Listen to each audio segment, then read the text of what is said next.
Well, this is Sky News. In just a moment, the press preview, a first look at what is on the front pages. First, though, a reminder of our top stories this evening. Asylum seekers are set to be removed from a hotel in Epping in Essex after the local council won the backing of the High Court.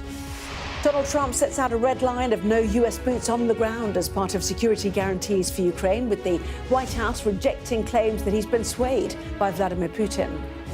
And an Israeli official has demanded the release of all hostages in Gaza, casting doubt on the ceasefire proposal already agreed to by Hamas.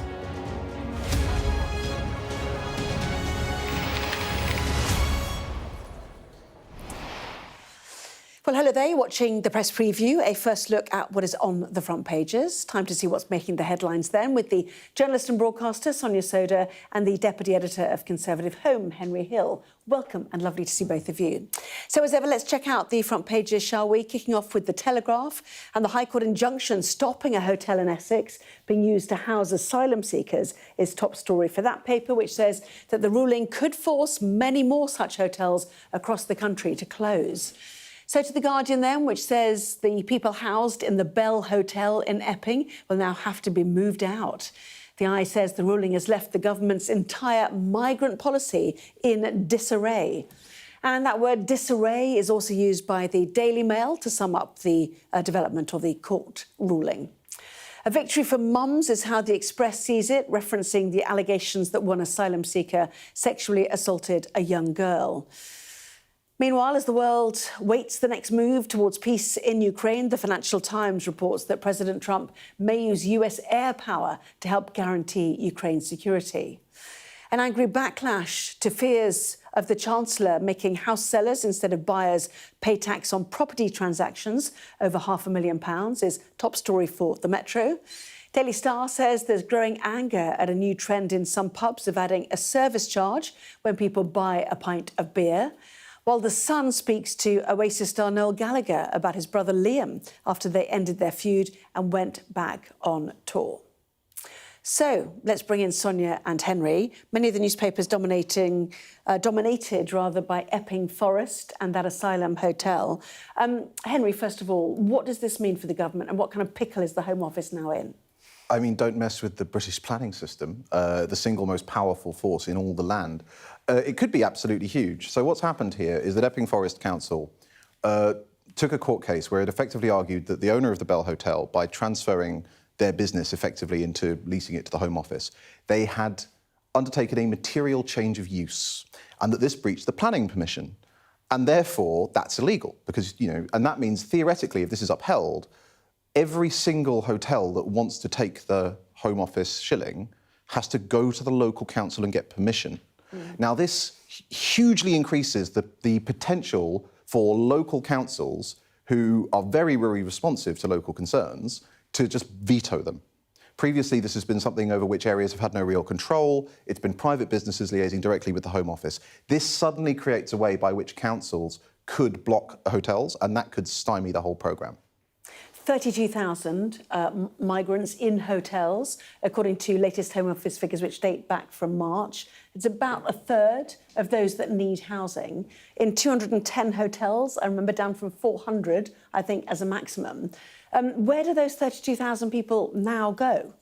Well, this is just relating to this one specific hotel, and I think it's important to say it's an interim injunction that the High Court has issued as well. So what it means is that these legal proceedings are not over. The High Court has to consider them in more detail. But in the interim, until it does, it's saying that in the case of this particular hotel, it cannot be used to house these asylum seekers anymore. And, as Henry says, this could have massive ramifications. The reason, I think it's important to be clear about the reason why we've got over 30,000 asylum seekers in hotels. The main reason for this is it's true that there's been an increase in the number of people seeking asylum in the UK in recent years. But the main reason we've got such a backlog is that under the last Conservative government, they basically stopped processing asylum seekers altogether and said, look, we're just detaining you all indefinitely. We're not going to process your claims. And that led to, a huge backlog. The processing rates, I mean, they were already very low since 2014. They were dropping, and then they just literally Just to clarify, is that because they basically said, if you've arrived by small boat, we will not class you as an asylum seeker. You're classed as an illegal migrant, therefore we won't process you under asylum rules. Is that yeah, why but then that happened? basically just meant that the government had to detain people, and there's nowhere to detain them, so lots of them were put up in hotels anyway. So essentially, what you went from is a system where people were being processed quite quickly until 2014. Then the processing rate really slowed, and then you just had this growing pool of asylum seekers not being processed by the system. And at one point, I think it was 2023, it just stopped. So it's created this huge issue. Other countries in Europe are not using hotels in the same way because they've kept on processing their asylum seekers. And the idea is if someone's got the right to stay, they get the right to stay. If not, they should be deported. And we're very, very bad at that in the UK as well. Now, processing rates have increased quite a lot since Labour came into power, but they've still got this big backlog to deal with. And the issue is that there isn't just enough other sort of temporary accommodation to put asylum seekers in, and the government is legally obliged to house them, which is why they're using hotels. It's led to a huge spike in the cost of the asylum system. So it used to be in private what? Yeah, buildings, private buildings, like not hotels essentially. So it would be, social housing, kind of temporary accommodation. But not hotels. So we never really used to use hotels, and the cost of the asylum seeker system has gone up by more than tenfold since 2014, and a lot of that is driven by the government being forced to use hotels because they've literally run out of space because we've got this massive backlog. Ratcheting up of people arriving, it's interesting because that is one factor, but a bigger factor has been that the government basically just stopped processing claims at one point. So it's both, but actually it's the drop-off in processing rates that has created, that I think has been a bigger driver of the backlog. Obviously, people arriving in increased numbers has also had an impact. When you look at the scale, it's basically the government just stopping processing these claims for 2 years, and a real drop-off in rates from 2014 onwards. So it's a mess of the government's own making, and it's mostly the Conservative government's own making. Well, and the Home Office here, in this case, under a Labour government, stepped in very late to try and stop this, did it not? If it'd done it earlier, it might have, been... Well, no, the processing rates have gone up since Labour came into government. I'm talking about this court case now. I'm talking about the court case. Oh, yes, they intervened. They intervened very late. And they intervened and said, this is going to stop our legal responsibility to do with, asylum seekers and make a material, where's the quote here, in the Telegraph, it will aggravate pressures on the asylum estate, was the quote. But I think the judge decided they were too late. The I, migrant policy in disarray as court rules protest hotel must evict asylum seekers. Is it quite, fair to say that, first of all, city centres, town centres are not the right place to house asylum seekers. Many people questioning why are they allowed out anyway? Some of them don't have papers. We don't know who they are and where they've come from. And on the other side is, should we just let people work so they partly pay their own bills? So the challenge with letting people work is that then the asylum system... One of the things that government's trying to do is to keep a real firewall between the asylum system and legal migration and economic migration. And one of the problems is if you allow asylum seekers to work is that, yes, they can pay for their keep. But on the other hand, suddenly that's a vector for economic migration. And they're moving into the grey economy and the low-wage economy, and that's not something that governments want to do, so you end up with this segregation. But aren't they moving into the grey economy anyway? Well, the grey economy, yes, but if you legalised it, obviously, that would simply lift any lid that there currently is on that, and that's the reason the governments haven't done it, of course, because suddenly you've got tens of thousands of people who would be entitled to work. The Home Office mentioned an asylum estate. The problem is we really don't have an asylum estate. What you should have in this country is government-owned centres where you house these people. There would be an upfront cost to building those, but the long-run cost would be much lower, and, as you say, it would reduce the tensions that come, because whatever you think about the hotel policy, and yes, it's bad, they're never popular, right? If it's in the middle of a town centre, you have all of the complaints that you just mentioned. But people also say, why have they got a cushy ensuite bedroom, when I can't afford proper accommodation in this country? So that's part of the flashpoint anger. So this is part of the anger, but if you put them in town centres, there's that. If you put them in rural communities, often the local hotel is one of the few businesses in the area, and it will have been something where people had weddings and so on, and all of a sudden it's a Home Office outpost, right? But if you don't have hotels and you don't have a purpose-built asylum estate, the option, which this government has flirted with in the past, is private accommodation, right? Going and buying up things off the private rented market, for example, and so on. And if you think hotels are unpopular, just wait until you have this distributed across tens of thousands of properties around the country. So what about the Bibi Stockholms of this world, or the idea of camps, as Kemi Badenoch raised last week? as a prospect. Well, we don't call them. We wouldn't call them camps. I don't think. Well, what did she- has a very bad what did word. she call I think she did. She did, and that was which is controversial and- firing from the hip. But having a purpose-built, facility in sight, because that also means. Well, yeah, that there you are can other European. So the reason why other European countries do not face these hotel bills is lots of them have got purpose-built centres where they house people who are caught up in the system. Let's not forget that many of these asylum seekers, the majority of them are granted refuge because they are genuine asylum seekers with rights to claim refuge. You know, they're coming from countries like Afghanistan, Syria, France. Iraq. So I think that's really important. Well, but they're not originally from France, are they, Henry? But I think the point. I do think it's important to note when we talk about this is that one of the government and a lot of the voters, they do think these people are coming from safe countries and that they shouldn't be coming here. And it's important also so that when we talk about cost of the asylum system, people who receive successful asylum claims, they do still then cost the state money. I think sometimes we talk about bringing down, if you treat the budget in isolation, we can cut the asylum bill by X, but that does have a waterbed effect elsewhere. But then they are allowed to work, obviously, and they're responsible for their own housing costs. So then they're low-wage immigration, which the voters also don't want. Yeah, but I know, but the scale... I mean, the thing is, Henry, we live in a world where we do have international obligations under the Refugee Convention. We have a system whereby if people are fleeing, genuinely fleeing conflict, torture, they do have a right to claim asylum in a third country. Well, you might say that, but that isn't the way... The international system is not that you have to claim asylum in the first safe country you get to. Like, that is just not the system. And indeed, if it was, it'd be massively unfair on countries like Italy and Greece. Well, I've got to get to the whole of Trump and Ukraine and all the issues surrounding that after the break. So, we will no doubt discuss again. But, it's a very interesting and seemingly intractable issue at the moment, is it not? Yes, looking at how the newspapers are covering Trump's announcement today that with this on the front of The Guardian then, US won't send troops to Ukraine. That is his latest pronouncement. Back in a moment.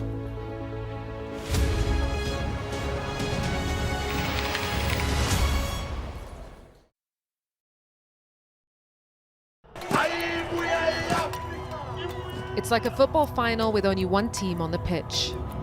This isn't just a call to vote, but a call to remember. The freedom fought for by the African National Congress.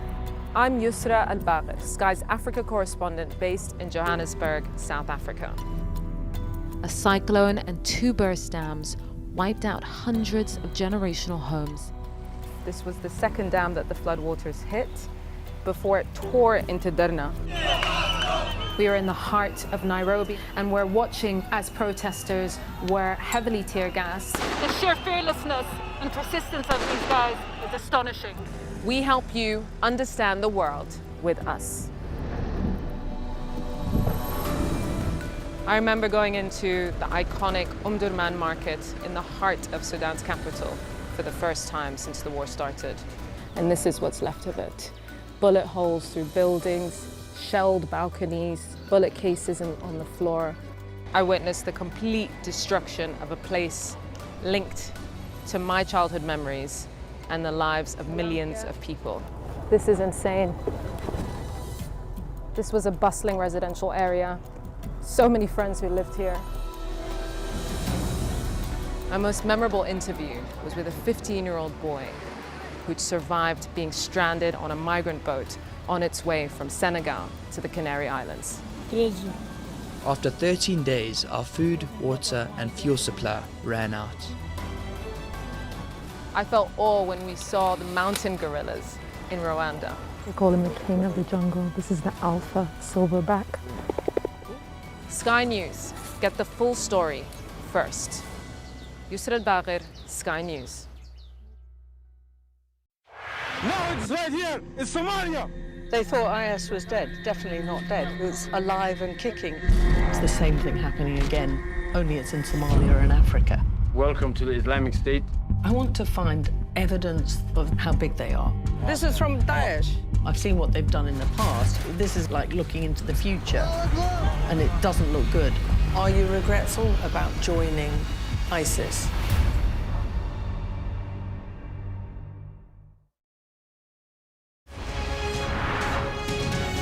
Our app gives you the very best of Sky News wherever you are. Breaking news, videos, analysis up at 6%. Podcasts, watching us live. Joins us live. All in one place. and all at just the touch of a screen. The Sky News app. Get the full story first.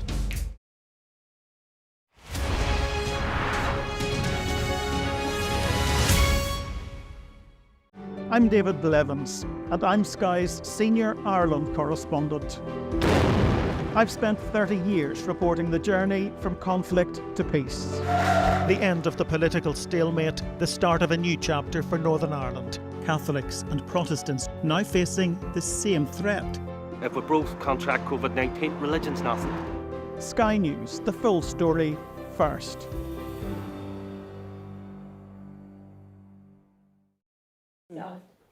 Well, welcome back. You are watching the press preview with, as you heard there, Sonia Soda and Henry Hill. Let's go to Trump, shall we, and Ukraine and the idea of security guarantees and what involvement the US might have. Sonia, Trump hints at a US air role is how the Financial Times writes it up, with no boots on the ground, which is, I mean, no surprise at all, obviously. No surprise at all. I don't think we were ever going to get that sort of guarantee from Trump, but it sort of really sums up with the issues with where we are, which is that essentially you've got Trump saying, on the one hand, there will be some sort of security guarantee, but not really providing anything crisp or precise around that. And then you've got European leaders who've got some ideas about what that might be. You know, it definitely seems like NATO membership is off the cards because America isn't backing that. But I think Europe would really like there to be some soft sort of type of, NATO guarantee whereby, a guarantee of sort of support and pushback if there is a sort of another Russian full frontal invasion. But, clearly Trump is not going there in terms of what he's saying. So it's really a case, I think, of the US and Europe being on different pages. Trump is saying that the US support might extend, for example, to air support in terms of security guarantees for Ukraine. Europe really does want there to be boots on the ground, but you've got a situation where Russia and Putin is saying that's absolutely a red line. We don't want European troops, certainly not NATO troops, under the banner of NATO. If they're individually badged, with an agreement by country and possibly dressed up as training or technical advice, maybe they'd go there. Yeah. Just let's see The Guardian as well. Similar headline, Trump, US won't send troops to Ukraine, and also the same for the Daily Telegraph as well. Air support, but no boots on the ground, says Trump. Actually, there's a small one on the, I don't know if you can probably see it. There's that. And as I said, the Daily Telegraph as well. Just interestingly as well, a White House official has said that President Trump spoke by phone to the Hungarian Prime Minister, Viktor Orban. Orban, a close Trump ally. There are reports, not confirmed actually, that Budapest could be a potential location for a future meeting between Presidents Putin and Zelensky. The White House would not confirm or deny any possible sites. And Orban was very angry yesterday that Ukrainians had hit a Russian pipeline which helped supply electricity to Hungary. So, is he kind of a good middleman? In the meantime, in terms of how Zelensky approached Trump yesterday, we've seen footage now of Donald Trump presented with a putter, a golf putter, by President Zelensky on behalf of a Ukrainian soldier who's playing golf as part of his rehabilitation after losing his leg in the war with Russia. We can listen to that moment. Let's listen. I just watched your swing. I know a lot about golf. And your swing is great. It looks beautiful. And you're going to be a very good golfer very soon. But I also want to thank you for this putter. It's beautiful. And it's made with real love. And it's given to me with real love from you. And I appreciate that. I have great respect for you. You're an amazing person. And you just keep playing golf and doing all of the other things. Your country is a great country. We're trying to bring it back to health. And your president is working very, very hard to make it that way. So again, I want to thank you. Keep swinging. And the putter is beautiful. I'll use it. Every time I sink a putt, I'll be thinking about you. Thank you, Constantine. Yeah, speaking directly to that Ukrainian soldier there, part of the show. I mean, it's all part of a show, isn't it, to be fair?